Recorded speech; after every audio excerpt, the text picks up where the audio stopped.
আসসালামু আলাইকুম গাইস। কলম ঢালাইয়ের কাম শেষ, তাই সেন্টারিং খোলা শুরু করলাম।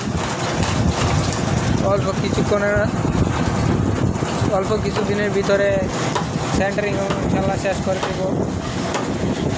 মালিকে অনেক চাপ দিতেছে কাটানোর কারণ আমাদের লুক কম সাইডে, তাই কাজ দ্রুত গতিতে আগাচ্ছে না।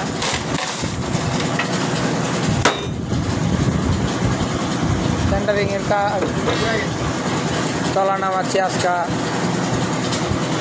বাসটা সাইড আগেই খুলে ফেলেছি, বৃষ্টির কারণে উপরে কাজ না করাতে নিজে কাজ করলাম।